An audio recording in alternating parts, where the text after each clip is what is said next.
Wait, You guys had, we asked for one. You asked for Jack. And I said, will it count? And he said yes. Yeah. You didn't, You didn't push begging. back. You're trying our to producer back. says you were begging. I really wasn't. I Is didn't the care. Divisional Round the best week of the year in the NFL? Yes, it's the best week in sports. It's the best weekend in sports. I wouldn't go that far, but Where, I think, where would you go, Chris? well, I'd go first week of March Madness. Okay, great. What's wrong with opening day for the NFL? Like, why not opening weekend? No, this is great. It's the start of the season. Everyone's still in it. A lot of games, a lot of football. Everybody's happy. Everything's still ahead of us. Yeah. Well, these are the Saturday games. We get the 2 1 seeds who we have not seen yet in the postseason, both 9.5-point favorites. Ravens at home against C.J. Stroud and the Texans at 4:30. Brock Purdy and the Niners, 9.5-point favorites at home against Jordan Love and the Packers. Here we go. Look how tight Wow. it is. Brady. Yeah, I got back over 500. Appears like Brady has a 1.5 game lead on Pete. Here's the deceiving thing is we did count a prop bet last week. Is that counted in there? Yeah, it is. Okay. It is, because we only had 7 picks with our best bets. So did yours not hit? It didn't, and unfortunately, we haven't done that all year, but Jack felt it necessary to get Pete back in the mix. I feel like You guys are red hot, though. Excuses already. One good round, you know? Been all right. Pete's 7-1, Brady 6-2. Let's go. Postseason Pete. He got his best bet finally. Yeah. Postseason Pete. All right, let's get under. Look at it. The disdain. He was complaining about the Bills game, too, the other night when he's texting There was a lot of penalties thrown in favor of the Bills. And it was or not. 24-0 if they don't block the field goal and they get home and they go. Oh, what if? I'm Pete Prisco. I'm never wrong. Loser. You're losing right now. No, let's get into the games we got coming up on Saturday, starting with the Texans at the Ravens. Pete, you told us yesterday you were looking at C.J. Stroud and this Texans offense going up against this Ravens defense. You mentioned the weather. It is going to be cold. It is going to be fairly windy in this. It's a big line. Ravens 9.5, the total 43 and a hook. Where are you going? I'm going with the Texans. I think C.J. Stroud and Bob Sloak will keep them in the game. I think they'll be able to, have success getting the football to the right guys. It's not going to be deep balls like they've been doing if the wind is that bad. But I do think that this is going to be one of those situations where they can move the football. The Ravens are good. They're not. You saw the Rams go there about a month ago, and they moved the ball up and down the field on them. So I think you'll have success throwing the football on them. I do think Lamar Jackson's also going to have success running it like you talked about yesterday and throwing it. He'll find a way to win the game, but the 9 is too bloated for my liking. I'm going to take the 9. It's a tough day for picks. A lot of bloated lines as we talk about some of these games. This is one at 9.5 that you can't feel overly comfortable laying a bunch of points between this matchup and then obviously San Francisco and Green Bay. One of these ones, I feel like one of the 1 seeds is going to cover.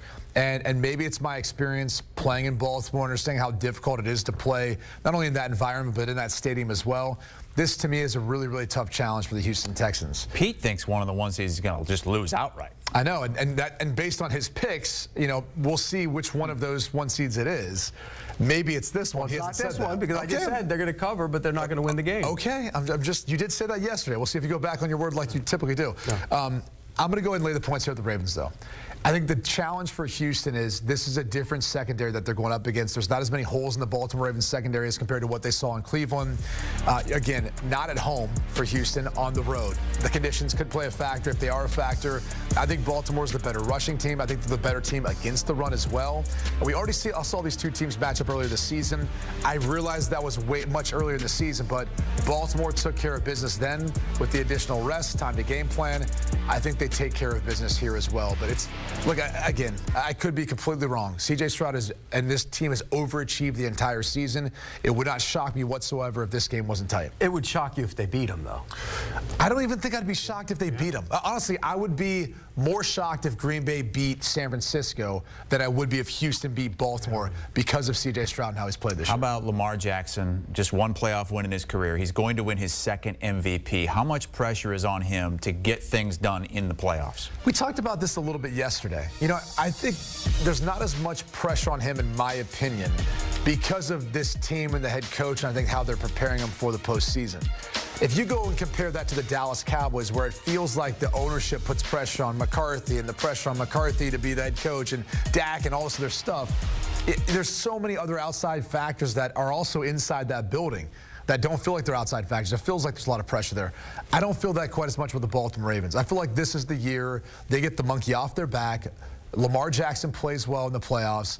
and they end up moving on to the AFC Championship game. But boy, if he doesn't, I mean, the narrative will be there because now you have the whole change of the offense. You have him becoming a passing quarterback. But this year has been a narrative-changing year for Lamar Jackson. It's just like the Dallas Cowboys. It doesn't matter if you don't do it in the postseason, Brady. You have to do it in the postseason. I understand that. And that's the thing is we're sitting here now trying to predict the future, Pete. He asked me a question. I answered what I think is going to happen. Okay. What do you think is going to happen? I think he's going to play well, and I think he's going to push aside a lot of that Okay, stuff. there you go. So we both agree, but you're still I'm putting arguing. it out there. If he doesn't, sure, the narrative's still going to exist. I don't think that's going to be the case. I don't either. I think he's going to play well. All right. You asked if he doesn't, is what you asked. Yes. If he doesn't, and that will be. And I said I don't think it's going to be the situation. I think he's going to take care of business. How far does he have to go? I mean, if he wins this game, is that narrative gone, or do they need to make a run to the Super Bowl here, Pete? I think they need to get to the Super Bowl. And look, if he throws for 380 yards and 4 touchdowns and they lose 45 to 40, that's not on him. But I do think they need to make a run to the Super Bowl. But Pete will still create some narrative out of that. So you know, that's what we do in this business, Brady. That's why we sit here and talk about that's NFL what you football. do. So Brady, you said you thought that you could see an upset in this game easier. You can see an upset in any of these games. Easier than you could see the Niners losing, It's the divisional round. And I think, again, I'll go back to what I said yesterday. I could see the Texans, at least the way they played in the wild card round, pulling off the upset more so than the Packers maybe because of how I feel about the defense. When you watch the wild card round game and you watch the Dallas Cowboys come back into that game, it's a little bit alarming. When Houston Texans got up on Cleveland, they didn't leave any doubt whatsoever, and they closed the door on that game altogether. I thought maybe the Packers would do the same thing. It didn't really work out that way. So, look, I'm going to take the points in this one of the Packers because of Jordan Love, and I think the weaknesses are going to split on the outside. But I also think that this is a much tougher challenge for the Packers defense going against the rushing attack of the 49ers. Pete, you've had a crappy Speaking of alarms, I never in a million years thought I'd see the quarterback defender alarm for an MVP. You're defending the MVP. Brady, every quarterback. It can't be all of them. You got to sit there and defend them. What are you talking about? You defended Lamar Jackson with the narrative that he hasn't played well in the postseason. It's the Are you quarterback coming defender. back to that? He just asked a question about another game? I was sitting here thinking about it for a second, and you're talking about the MVP, and you're saying there's no narrative. Are you having a senior moment? No, I was sitting here thinking about it. Are you having a senior moment? You defend every quarterback in the National Football League, no matter Someone who they has are. to. Yeah? How about Brock Purdy here? I mean, How about the game we're talking about right now, Grandpa? Are you going to talk about it? What? In this division like round this game, that wasn't believe me. drafted in the first round. What's your play in this game? It's the Packers. They're going to win the game outright. They're going to win it outright. Okay, there we go. You There's don't our need one-seed the points. upset. The Green Bay Packers are going into San Francisco, and Jordan Love is going to put up a giant number against the 49ers. You block him, you beat him. That offensive line has been outstanding in pass protection. They will protect them. Look, both sides are going to go up and down the field. I disagree with you on that, but I do think that the didn't even say anything about the score yet. I said it earlier, but Jordan Love will have a big number, and this is, you said that earlier, it's your best bet. Before the show even started, we haven't got the best bets. And so I think when you look at it, Jordan Love is going to put a giant number up. Look, I don't disagree with the fact that, to Pete's point, if they can utilize the matchups on the outside against the corners of San Francisco, they'll be able to win this game. I just struggle with thinking that the Green Bay Packers are going to be able to stop Christian McCaffrey, a very rested team, a team that's been preparing, I guess, if you ask Kyle Shanahan, since the second quarter of the wild card game for the Dallas and Green Bay. I do, because that's how it typically works, is they probably said, okay, this game's over, let's move on. I don't think they'll be able to stop Christian McCaffrey, Deebo Samuel, all the pieces involved too in the backfield for them. I think the 49ers will be able to take care of business. But again, all these teams, the way they match up, you can exploit weaknesses. They can find a way of winning this. But it Jordan would Love shock you if they won, the Packers? This one would be more surprising to me. I'd be more shocked if the Texans won than the Green Bay wins. Obviously, I picked the Packers to win. Let me follow on that. Where does inexperience play into all of this? You have C.J. Stroud, who's one of the youngest rookie quarterbacks to be in this position. Sometimes it's better when you don't know what you don't know. Okay. And you kind of go into it with a little bit of blind ignorance to the level and how hard it is to get to this point. I mean, that's the truth of the matter is, too. You can ask a lot of different players, like, it's hard to get into the playoffs. Like, people can disagree with that all they want, but then they've probably never played in the league and understood, like, it takes sometimes a lot of things to come together. For the Packers this year, it took a second half to come together in order for them to get into the playoffs. For the Steelers just to get in, it took a little bit of luck, too, and things outside of your control, and it took a Jaguars loss for them to get in. So those sort of scenarios, sometimes it's better that you don't understand the difficulty of getting to this point, and you play loose, and you play free, and you don't have to worry about being the #1 seed and then all the anticipation for that game. So there's no doubt no one expects expected the youngest team in the NFL and the Green Bay Packers to be here. They can play free and loose, and if they go ahead and end up losing, all right, so what? There weren't that many expectations coming into it. And we saw that last week against Dallas. The Cowboys were the team that had all the pressure, and they played like it. And so the pressure in this game is all on San Francisco. I mean, the number one seed, well, they're the number one seed. You're at home. It's all on you. We don't hear Jed York talk before the game about Kyle Shanahan's job security and Brock Purdy and everything else that goes along with that, too. But they are the number one seed. The pressure's on them compared to the Packers. And you talked about it. Free and loose. Sometimes these guys go in there, they have no idea. They just go play. And I think that's what they did last week, and that's what they're going to do this week. I think Jordan Love is going to make a real name for himself in this postseason. All right. Pete thinks this is going to be the big upset. The Packers over the 49ers. The spread is 9.5. Looking at the team he once buried, by the way, and then dug them back up, then buried it again, then dug them back up this season. He does that every season with the Packers. I do that with a lot of teams. But you guys both agree on the Packers covering that spread, but Pete also likes that money line. Taking a look at the Sunday games we have coming up. You can check it out on CBS. Oh, it's a good one. Josh Allen going up against Patrick Mahomes. The first time Patrick Mahomes has had a playoff game on the road. Just before that, you get the Bucs at the Lions. Baker Mayfield going up against Jared Goff. Brady, two former first overall picks who haven't had both failures. The easiest careers. I wrote this in my script. Okay, Brady, yes, every quarterback has had to fight hard, and being in the NFL is challenging. We get it. But it has been a unique journey for these two guys to get to this point. Is this what Pete wrote? No, I wrote that. Because I knew if we said this, that would be your answer. I don't know. I wasn't really listening to much she was said. Pete was pointing to me about something else on his papers about our picks. Because we agree on this one? What do we I'm a little surprised that we agree on this one. Well, the line looks fishy to me. That's one of the concerns I have with this one. But we talked about this yesterday. I wonder if there's I'm not going to say letdown.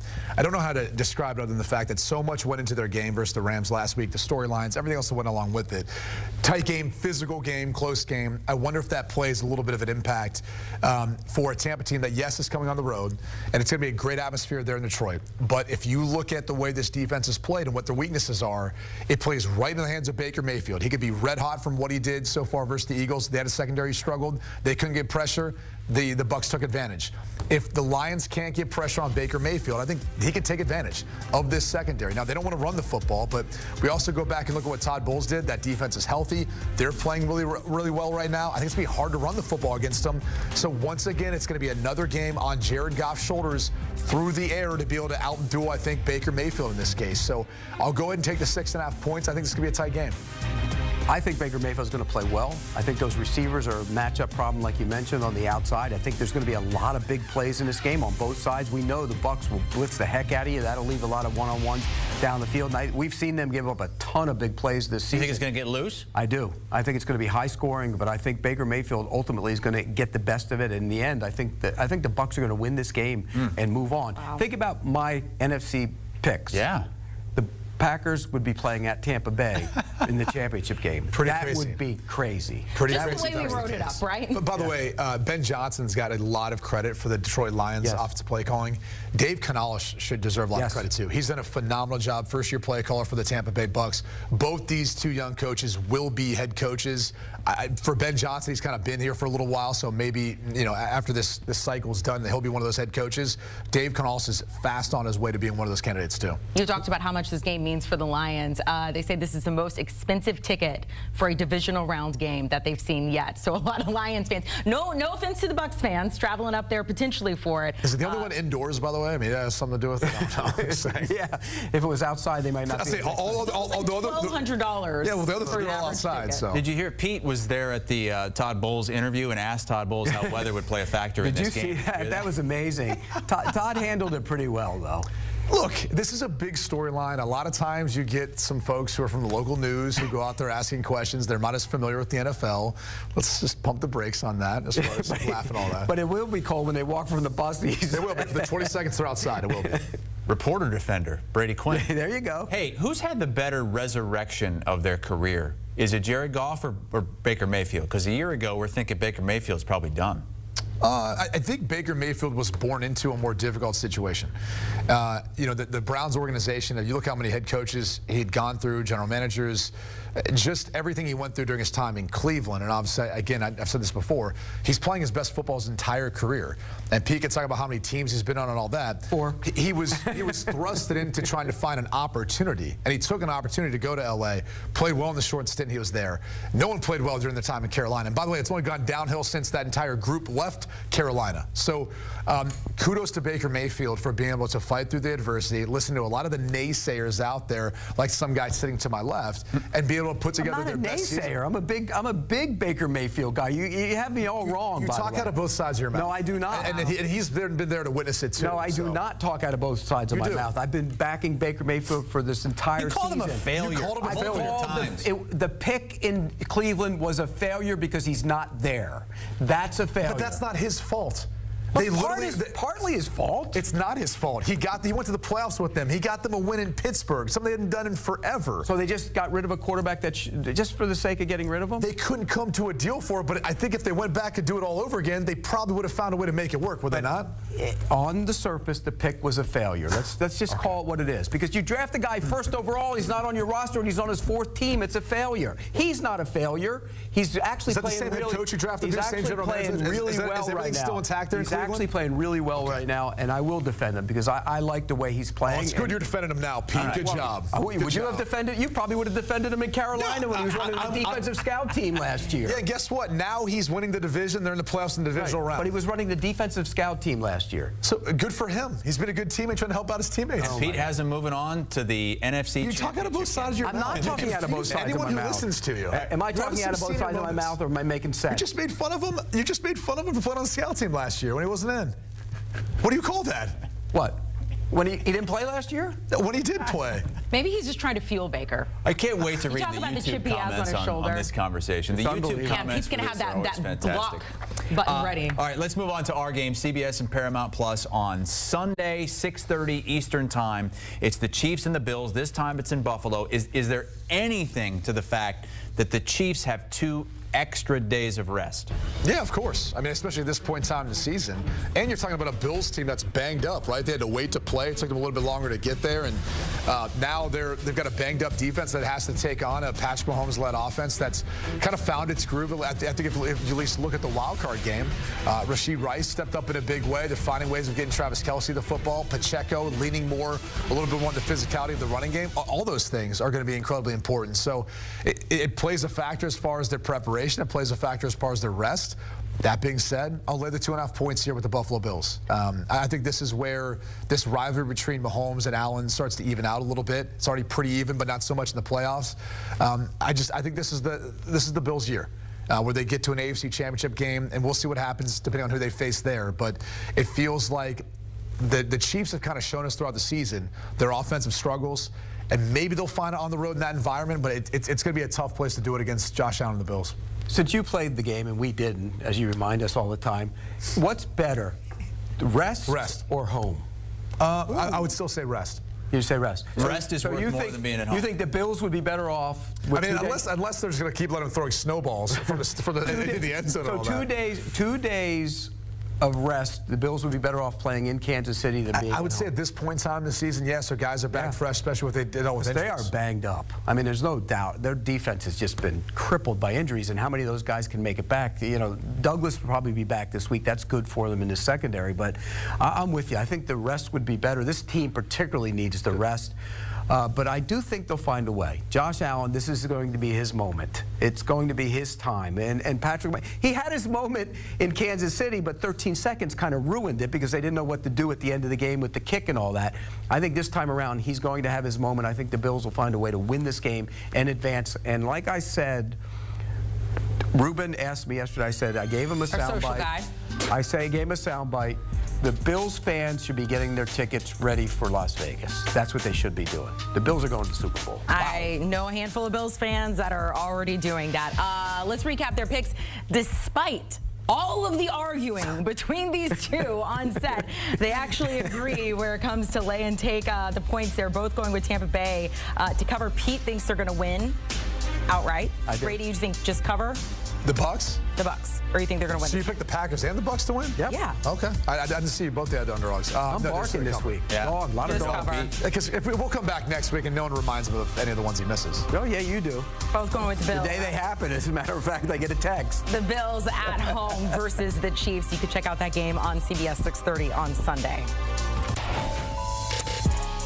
HQ ahead of the divisional round. Look how tight the race is. Brady is back above 500 after a 6-2 week. Pete is almost there, just one game under after a 7-1 week, and he finally hit a best bet. I'm cheering for you, Pete.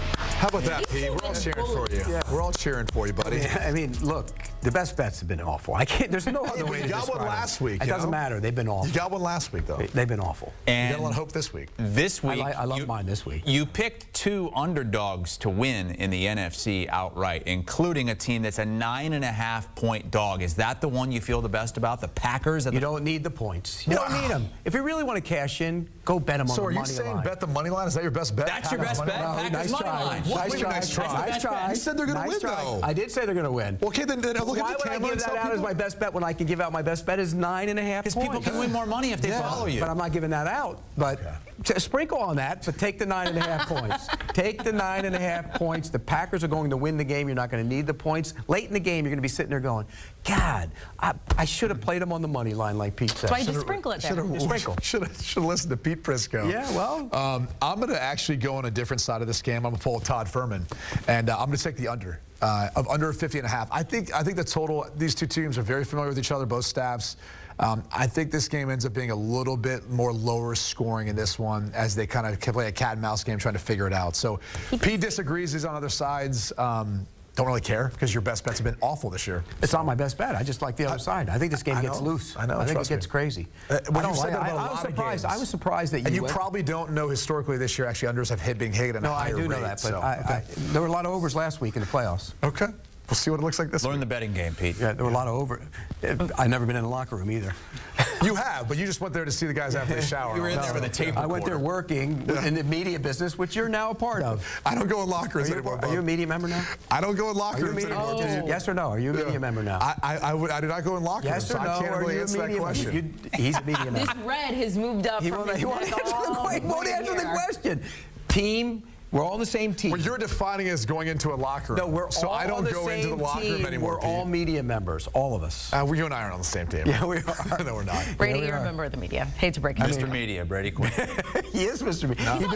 He's on more shows than any of us. That's true. He does walk and talks That's with true. the interviewer subjects. He sits with them and does interviews. He's a media member. You know what I have next? Actually, I actually have the Pick Six podcast. And Pete, you were on the latest episode of the Pick Six Yeah, it podcast. was. Bold predictions. Did you have any other ones besides the ones that you talked about here on I air? had plenty of them. If you listen, you'll hear them. And last week, I actually did really well with my bold predictions. Very nice.